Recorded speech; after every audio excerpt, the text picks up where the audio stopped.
মাঝে মাঝে এরকম নীরব জায়গাতে আসলে খুবই ভালো লাগে। সুন্দর একটা বাতাস হচ্ছে, আশেপাশে কোনো নয়েজ নাই। সিটির ভেতরে থাকতে থাকতে বেসিক্যালি আমরা একেবারে মেশিন হয়ে গেছি।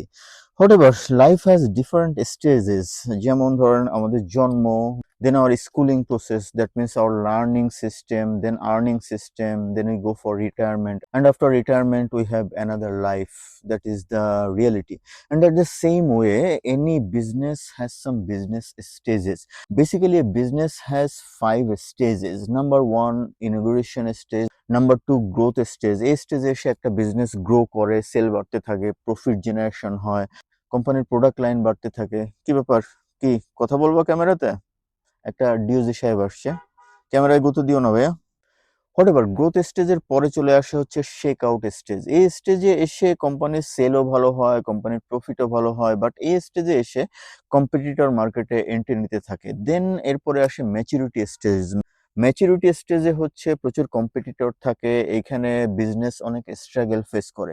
আরেকটা বিজনেসের জন্য সব থেকে ক্রুশাল স্টেজ হচ্ছে এই ম্যাচুরিটি স্টেজ। ম্যাচুরিটি স্টেজে যদি একটা বিজনেস রাইট ডিসিশন না নিতে পারে, মানে তারা ডাইভার্সিফিকেশনে যদি না যাইতে পারে রাইটলি, তাহলে একটা সময় গিয়ে তারা last stage, that means decline স্টেজে চলে যায়।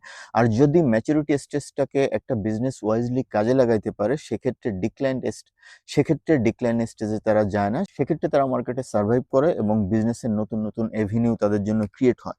এই কথা কেন বলছি, বাংলাদেশের মোটরসাইকেল ইন্ডাস্ট্রিতে এটার আসলে ভবিষ্যৎ কি, জাস্ট আমি গতকালকে রাত্রে এটা নিয়ে চিন্তা করছিলাম। ভাবলাম যে why not I make a content about this. I think at least there are few people who are interested in this content, and I'm pretty sure that this video will not generate much views because this is not a hype content or so-called viral content. But তারপরেও আমি content করছি because you know your Ashik bhai is not a view seeker. I don't make content for views. However, বাংলাদেশের motorcycle industry, এটার আসলে ফিউচারটা কি? আমার কাছে মনে হয় যে বাংলাদেশের মোটরসাইকেল ইন্ডাস্ট্রি এটা এখন শেক আউট স্টেজে আছে। অনেকে বলতে পারেন এটা ম্যাচুরিটি স্টেজে আছে, but definitely this is not at maturity stage, কারণ বাংলাদেশে এখনো নতুন অনেক মোটরসাইকেল কোম্পানি ঢুকতে বাকি। প্লাস আমাদের সিসি লিমিট বা ইম্পোর্ট ব্যারিয়ারের জন্য বাইকে অনেক ফিচারফুল বাইক আমরা এখনো পাইনি। সো এই সো এই অ্যাসপেক্টে যদি চিন্তা করেন, তাহলে আমার মনে হয় যে বাংলাদেশের মোটরসাইকেল ইন্ডাস্ট্রিতে এখনো অনেক কিছু আসতে বাকি। সো ম্যাচুরিটি স্টেজে এখনো যায় নাই, এটা শেক আউট স্টেজে আছে। বাট যদি কেউ বলেন যে আমাদের মোটরসাইকেল ইন্ডাস্ট্রি এটা ম্যাচুরিটি স্টেজে আছে, সেটা যে ভুল হবে সেটা কিন্তু না। বাট এখনো পর্যন্ত ম্যাচুরিটি স্টেজে যায় নাই। এখন একটা কোম্পানি আসলে সার্ভাইভ করবে কিনা এটা ডিপেন্ড করে হচ্ছে অনেক কিছুর উপর। যেমন ধরেন আমি টেলিকম ইন্ডাস্ট্রির একটা উদাহরণ দিই।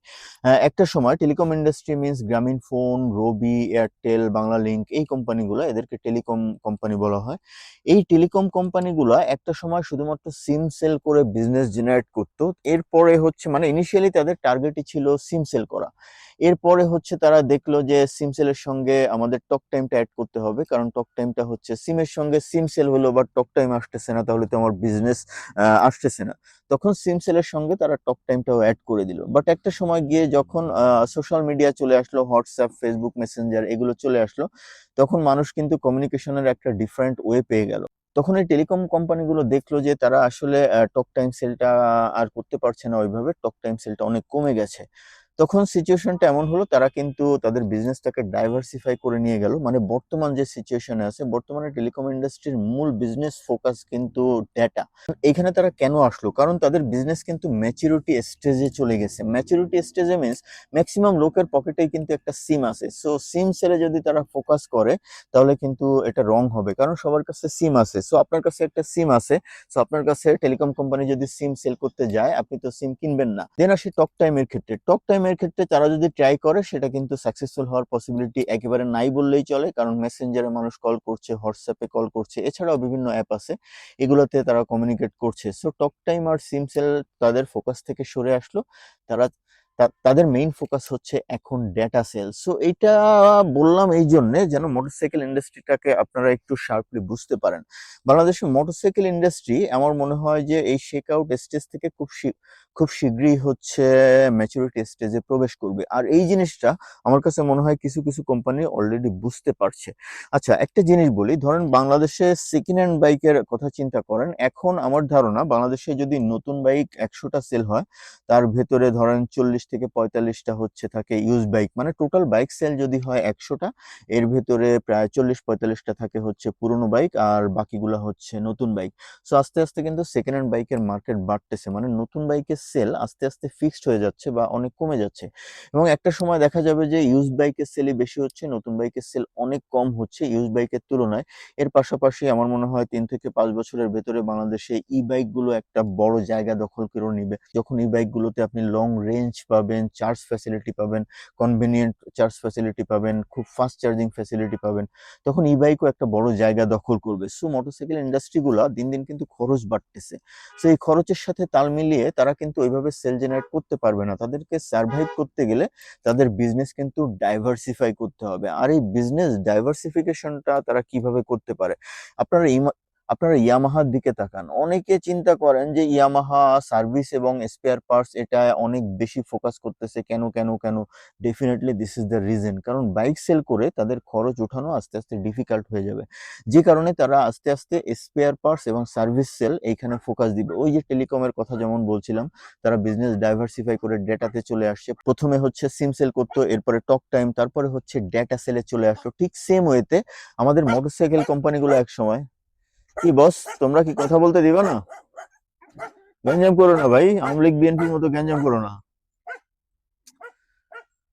হোয়াটএভার, রাজনৈতিক দলের মতো অবস্থা, কথা বললেও শুনবে না বা ওরা সিভিল হবে না, এই হচ্ছে বিষয়। সো যা বলছিলাম, কিছু কিছু মোটরসাইকেল কোম্পানি যারা বুঝতে শুরু করবে যে আমরা ম্যাচুরিটি স্টেজে প্রবেশ করছি, সো শুধুমাত্র মোটরসাইকেল সেলের চিন্তা করলে আমরা মার্কেটে সার্ভাইভ করতে পারবো না, তারা যেটা করবে তারা হচ্ছে মোটরসাইকেলের স্পেয়ার পার্টস এবং সার্ভিস, এই দুইটা জিনিসে ফোকাস দিবে বেশি। এবং একটা সময় গিয়ে দেখবেন, এটা অবাক হবার কিছু নাই, যে মোটরসাইকেলের প্রত্যেকটা শোরুমে দেখবেন তারা রিফারবিশড ইউনিট সেল করতেছে। ঠিক যেমন অ্যাপেল করে, অ্যাপেল কিন্তু তারা রিফারবিশড আইফোন নিজেরাই সেল করে। এটা কেন করে? মার্কেটটা আসলে ম্যাচুরিটি স্টেজে চলে গেছে, যে কারণে তারা ডাইভার্সিফাইড ওয়েতে ইনকাম জেনারেট করতেছে, বিভিন্ন এক্সেসরিজ এগুলো আলাদা করে দিয়েছে, সার্ভিস সেলস, এই সাইডে তারা বিজনেস ফোকাস আস্তে আস্তে করে ফেলবে। যদিও অ্যাপেলের ক্ষেত্রে ব্যাপারটা একেবারে অন্যরকম, কারণ অ্যাপেল হচ্ছে মনোপলিস্টিক বিজনেস করে এখনো পর্যন্ত, এবং সোফার আমার মনে হয় যে অ্যাপেল আগামী অনেক দিন পর্যন্ত তারা মনোপলিস্টিক বিজনেস করবে। মনোপলিস্টিক বিজনেস এই সেন্সে বলছি, আপনারা মনে করতে পারেন কিভাবে আইফোন মনোপলিস্টিক হয়। অ্যাপেলের কোর প্রোডাক্ট, আপনারা যদি মনে করেন iPhone, this is not true. অ্যাপেলের কোর প্রোডাক্ট হচ্ছে আইওএস, তাদের অপারেটিং সিস্টেমটাই হচ্ছে তাদের কোর প্রোডাক্ট। আর এই কারণে অ্যাপেলকে বলা হয় মনোপলিস্টিক কোম্পানি। অ্যাপেল আসলে মনোপলিস্টিক বিজনেস করে। হঠাৎ মোটরসাইকেল ইন্ডাস্ট্রিতে ফিরে আসি। মোটরসাইকেল ইন্ডাস্ট্রিতে যেটা হবে, যেমন ধরেন ইয়ামাহা কিন্তু অলরেডি শুরু করছে, ইয়ামাহার দেখা দেখি আরো দু একটা কোম্পানি বোধহয় এটা শুরু করছে। সেটা হচ্ছে বাইক এক্সচেঞ্জ অফার। একটা সময় দেখবেন এই বাইক এক্সচেঞ্জ থেকে তারা যেটা করবে, মানে তাদের যেটা করা উচিত যদি মার্কেটে টিকে থাকতে হয়, সেটা হচ্ছে তারা নিজেরাই তাদের নিজস্ব ব্র্যান্ডের বাইকগুলা কিনবে, সেকেন্ড হ্যান্ড বাইকগুলা কিনবে বা ইউজ বাইকগুলা কিনবে, কিনে ওই বাইকগুলো নিজেরা রিফারবিশ করবে, করে নতুনের মতো করে রিফারবিশড ইউনিট হিসেবে সেল করবে।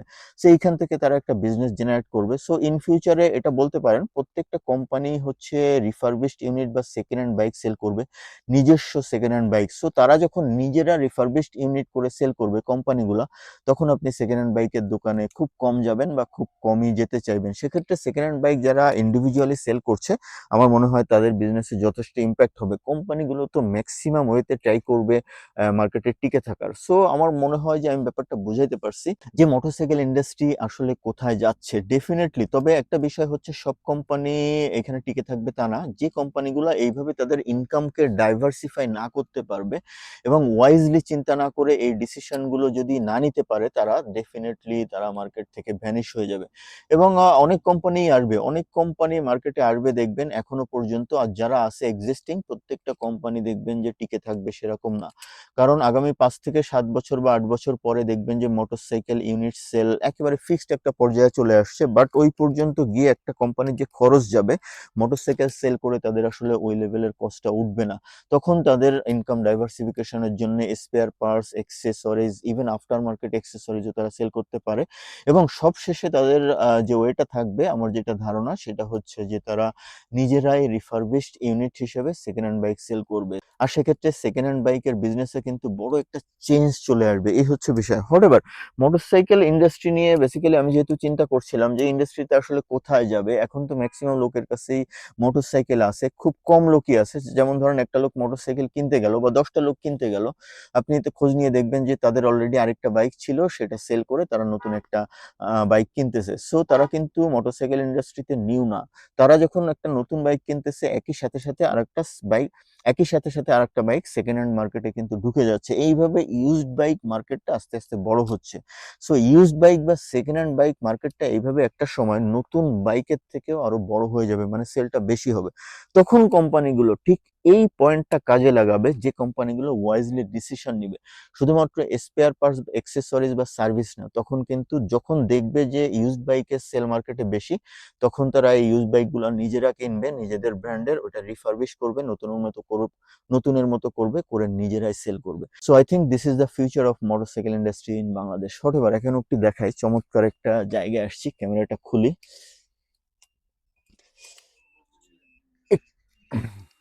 একটু আগে হচ্ছে আমি এদিকে নর্দার্নের ক্যাম্পাসে গিয়েছিলাম, নর্দার্নের ক্যাম্পাসে আমার ওয়াইফকে দিয়ে আসলাম, আর অনেকদিন পরে হচ্ছে আজকে ময়ূরীতে আসলাম। ইনফ্যাক্ট যখন কাশফুল ফুটছিল তখন আসা হয় নাই, এখন কাশফুল একেবারে শেষ পর্যায়ে আছে। আর এখানে একটা সুন্দর টং দোকান, অবশ্য দোকানে কোনো লোকজন নাই, চাটা কিছু নাই, পসিবলি হয়তো কোনো না কোনো সময় বসে। এখানে বসে ভাবলাম যে ওকে, বাসায় বসে সবসময় কথা বলি, লাস্ট 2টা ভিডিও বাসায় বসেই করছি। সো এইখানে বসেই হচ্ছে আপনাদের সাথে একটু কথা বলি, আর একটু ময়ূরী আবাসিক এলাকার কাশফুল দেখি, যদিও কাশফুল শেষ পর্যায়ে, ওইভাবে দেখা যাচ্ছে না। এই যে এখানে বোধহয় গোবর নিয়ে যাচ্ছে, পসিবলি সারটার দিবে, কোনো ক্ষেত খামার করবে এখানে। সজনা গাছ, এখানে বোধহয় একটা রাস্তা আছে, এই রাস্তাটা যে এখানে আছে এটা জানতাম না আমি।